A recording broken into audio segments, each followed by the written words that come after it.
It was the largest empire the world had ever seen, ruling nearly half of all humanity. It invented the highway, the postal service, and even the idea of human rights. Yet most of us only remember its enemies. This is the story of the Persian Empire, the superpower that history almost forgot.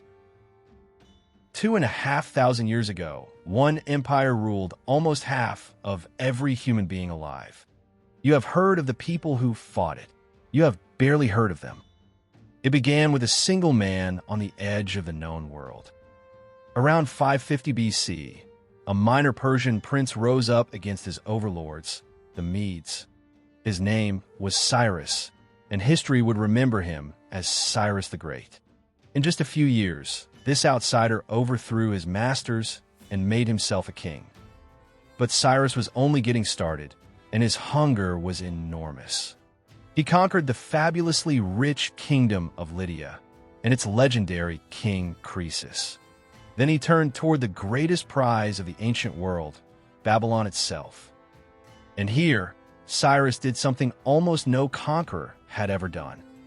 In 539 BC, Babylon fell to him, but he did not burn or enslave it. Instead, he freed its captives and let every people keep their gods and customs. He even freed the Jews from exile and sent them home to rebuild their temple. He recorded his promises of tolerance on a clay cylinder of baked earth. Today, some call that humble object the world's first declaration of human rights. In a single generation, a tribe of herdsmen had built a superpower, and Cyrus's son soon added the oldest civilization of all, Egypt, to the collection. By now, the empire had swollen to a size no one had ever seen. At its height, the Persian Empire ruled an estimated 44% of all people on Earth.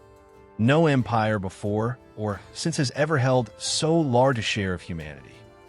It stretched across 3 continents, from Greece and Egypt to the edge of India. Dozens of different peoples, languages, and faiths, all under one great king.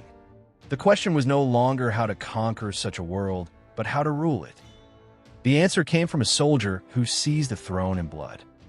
His name was Darius, and he carved his rise into a cliff for all time. Darius was not just a warrior. He was one of history's greatest organizers. He divided his vast empire into provinces, each run by a governor called a satrap. Each satrap governed his land, collected taxes, and answered directly to the king. And royal inspectors, the king's eyes and ears, made sure none of them grew too bold. To bind it all together, Darius built the royal road, stretching over 1,600 miles. He minted a pure gold coin, the daric, trusted across the entire empire. For the first time, a message could cross a continent in a single week. That road carried the ancestor of something you still use today. Along the road, fresh riders and horses waited at stations day and night. A Greek historian wrote that neither snow, nor rain, nor heat, nor darkness could stop them. Those very words are still carved over post offices 2,500 years later. And to crown it all, Darius raised a breathtaking new capital, Persepolis. Every spring, subjects from every corner of the world came to lay gifts at his feet. Behind the empire's power lay one of the world's oldest religions. Many Persians followed the teachings of a prophet named Zoroaster. He preached a single wise God and an eternal struggle between truth and the lie. Its ideas of heaven, judgment, and a final reckoning would echo through later faiths. But on its far western edge sat a handful of small, stubborn cities. When Persia's Greek subjects revolted, distant Athens sent ships to help them. Darius was furious, and in 490 BC, he sent a fleet to punish Athens. But on a field called Marathon, the outnumbered Athenians shattered his army. 10 years later, Darius's son came back for revenge.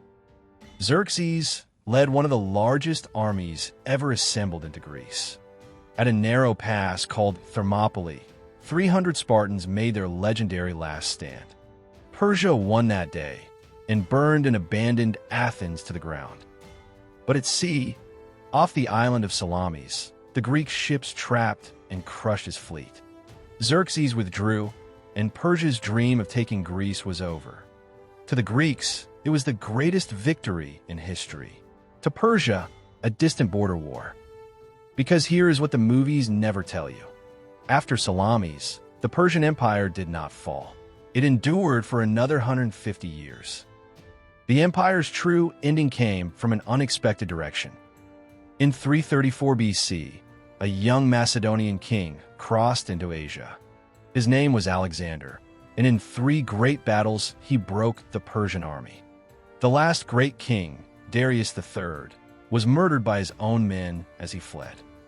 In 330 BC, Alexander seized Persepolis and burned that glittering city down. After 220 years, the world's first superpower was gone. But an empire is more than its armies, and Persia never truly disappeared. Alexander did not destroy the Persian system. He kept it and ruled as a Persian king. Rome, and every empire after, would copy its roads, its provinces, and its tolerance. 2,000 years later, a founder of America kept a book about Cyrus on his shelf. We remember the 300 Spartans and forget the world that faced them. Yet every time you post a letter or trust a coin, you touch their legacy. The Persian Empire was not the villain of the story. It was the world the story forgot.